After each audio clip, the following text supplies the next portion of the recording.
नमस्कार दोस्तों, आज की इस वीडियो में हम लेकर आए हैं माता कौशल्या के त्याग, समर्पण और धैर्य की कहानी। रामायण में कौशल्या माता एक ऐसी स्त्री हैं जो स्वभाव से मृदु, मधुर, मातृत्व भाव, धैर्यवान व कर्तव्यनिष्ठ थी। उन्हें भगवान विष्णु के 7वें अवतार भगवान राम की माता होने का सौभाग्य प्राप्त हुआ था, लेकिन उन्होंने अपने जीवन में ज़्यादातर कष्ट ही देखे। वह एक राजा की पुत्री थी, एक राजा की पत्नी और एक राजा की माँ होकर भी हमेशा कष्ट में रहीं, लेकिन उन्होंने कभी भी अपना धैर्य नहीं खोया। इस कहानी के जरिए हम आपको उनका जीवन परिचय देंगे। कौशल्य के पिता का नाम कौशल और माता का नाम अमृता प्रभा था, जो कि कौशल देश के राजा रानी थे। कौशल्या माता बचपन से ही धैर्यवान थी। जब कौशल्या विवाह योग्य हो गई, तब उनका विवाह अयोध्या नरेश महाराज दशरथ के साथ हुआ। वे उनकी पहली पत्नी थी तथा अयोध्या की महारानी थी।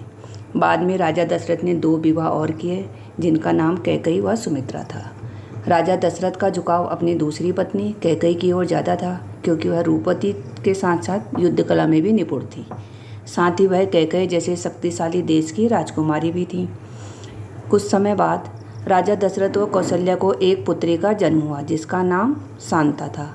वह भी अपनी माता की भांति धर्म का पालन करने वाली थी। एक दिन कौशल्या की बहन वर्षिणी अपने पति सोमपत के साथ अयोध्या आई हुई थी। सोमपत अंग देश के राजा थे, लेकिन उन्हें कोई संतान नहीं थी। उनका दुख देखकर राजा दशरथ ने अपनी बेटी को उन्हें गोद दे दिया, लेकिन कुछ समय तक उनके पुत्र न होने पर राजा दशरथ को चिंता सताने लगी। इसके लिए उन्होंने कामिष्टि यज्ञ किया, जिससे प्राप्त खीर को उन्होंने कौशल्या, कैकेयी व सुमित्रा को खिलाया, जिससे उनके 4 पुत्र हुए। कौशल्या माता के पुत्र के रूप में विष्णु भगवान के 7वें अवतार भगवान श्री राम ने जन्म लिया। कौशल्या ने कभी भी कैकेयी व सुमित्रा से बैर का भाव नहीं रखा। इसका उल्लेख रामायण की चौपाई में भी मिलता है, जो बताती है कि कौशल्या अपनी दोनों सौतनों को हमेशा अपनी बहन की दृष्टि से ही देखती थी। कैकेयी के स्वभाव के विपरीत उन्होंने हमेशा दोनों को बहन समझा, वह पति की सेवा करती रही। इसके साथ ही उन्होंने कभी भी अपने पुत्र व सुमित्रा व कैकेयी के पुत्रों में भेदभाव नहीं किया तथा सभी के प्रति मातृत्व का प्रेम लुटाया। रानी कौशल्या के चरित्र व धैर्य की परीक्षा की घड़ी तब आई जब उनके पुत्र को 14 वर्ष का वनवास दे दिया गया।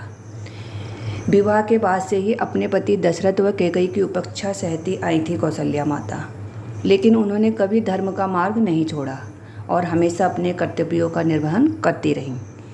यह वह सब समय था जब श्री राम अपने सभी भाइयों के साथ गुरुकुल से शिक्षा ग्रहण करके बहुत वर्षों के बाद अयोध्या लौटे थे। इसके कुछ समय बाद ही चारों भाइयों का विवाह हो गया था। वह घर में 4 बहुएं आई थी। सब कुछ अच्छा चल रहा था। कौशल्या बहुत खुश थी। बहुत समय कौशल्या इतनी प्रसन्न हुई थी, लेकिन वह खुशी उनकी ज़्यादा दिन ना टिकी। दशरथ ने श्री राम का राज्याभिषेक करने की घोषणा कर दी, लेकिन कैकेयी ने अपने दुष्ट चालों के कारण सब कुछ बिगाड़ दिया। एक दिन पहले श्री राम के राज्याभिषेक की घोषणा हुई थी। अगले ही दिन भरत के राज्याभिषेक की घोषणा कर दी गई व श्री राम को वनवास की सुना दिया गया। जब कौशल्या को इस बात की सूचना मिली तो वह जड़ हो गई। दशरथ राम को वनवास भेजना नहीं चाहते थे, लेकिन कैकेयी के दिए वचनों से बंधे हुए थे।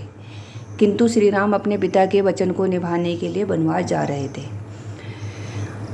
कैकेयी के आगे बहुत बड़ा धर्म संकट था। एक तरफ पुत्र और एक तरफ पति धर्म भी निभाना था, लेकिन अंत में कौशल्या ने धैर्य का परिचय देते हुए श्री राम के वन गमन को स्वीकार कर लिया और अपने रोते हुए पति को संभालने लगी। बड़े दुखी मन से कौशल्या ने अपने दोनों पुत्रों व बहुओं को वनवास के लिए विदा किया। इतिहास साक्षी है, कैकेयी के द्वारा इतना बड़ा प्रचंड रचने के बाद भी कौशल्या ने कभी उनके साथ गलत व्यवहार नहीं किया। वह उसके पुत्र को भी राम समझकर प्रेम करने लगी। श्री राम के वनगमन के पश्चात दशरथ ने कैकेयी का त्याग कर दिया था तथा बिस्तर पकड़ लिया था। अब दशरथ हमेशा बीमार रहते, राम राम नाम का ही जाप करते।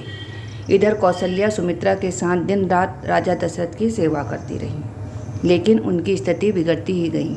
अंत में एक दिन दशरथ राम राम का नाम चिल्लाते हुए मृत्यु को प्राप्त हो गए। विधवा होने के बाद भी उन्होंने अपना धैर्य नहीं खोया तथा धर्म के कार्य करती रहीं। जब यह सब घटनाक्रम हो रहा था तब भरत शत्रुघ्न के साथ अपने नाना के घर कैकेयी गए हुए थे। जब वे वापस आए तो उन्हें संपूर्ण घटनाक्रम का ज्ञान हुआ। यह सुनकर उन्होंने अपनी माँ कैकेयी का त्याग कर दिया और क्षमा मांगने के लिए माँ कौशल्या के पास गए। भरत को देखकर कौशल्या रोने लगी। वह उसी में अपने राम की छवि देखने लगी थी, जिस भरत के कारण उसके पुत्र को 14 वर्ष का वनवास मिला था। उन्होंने उनसे जरा सा भी बैर का भाव ना रखा, बल्कि उनमें ही अपने राम की छवि खोजने लगी। इसके बाद कौशल्या भरत व समस्त राज परिवार के साथ चित्रकूट गई। वह श्री राम से वापस अयोध्या चलने की याचना की, किंतु राम ने अपने पिता का वचन निभाने के लिए वापस आने से मना कर दिया। ये 14 वर्ष कौशल्या के जीवन के सबसे कठोर वर्ष थे, क्योंकि अयोध्या का राज परिवार पूरी तरह से उजड़ चुका था। उनके पति की मृत्यु हो चुकी थी, पुत्र को वनवास हो गया था, लक्ष्मण व सीता भी उसके साथ वनवास गए थे और भरत प्रायश्चित करने के लिए अयोध्या के निकट नंदीग्राम में वनवासियों का जीवन जी रहे थे। कुल मिलाकर राजमहल सूना हो गया था। अंततः 14 वर्ष बाद श्री राम लौट आए व उनका राज्याभिषेक हुआ। राजमहल में फिर से खुशियों का आगमन हो गया। कौशल्या अब कैकेयी व सुमित्रा के साथ तीर्थ यात्रा पर चली गई। उनके पीछे से किसी घटनावश माता सीता को अकेले वनवास मिला। इसके कुछ वर्षों के पश्चात कौशल्या ने अपने 2 वनवासी पोतों व लवकुश सीता को फिर से देखा। माता सीता कौशल्या के सामने धरती में समा गई व श्री राम ने लवकुश को अपने पुत्र के रूप में स्वीकार कर लिया। अंततः कौशल्या ने एक दिन शांतिपूर्वक अपने प्राण त्याग दिए। यह थे माता कौशल्या का जीवन परिचय। इसी तरह की कहानियों के लिए चैनल को सब्सक्राइब करें।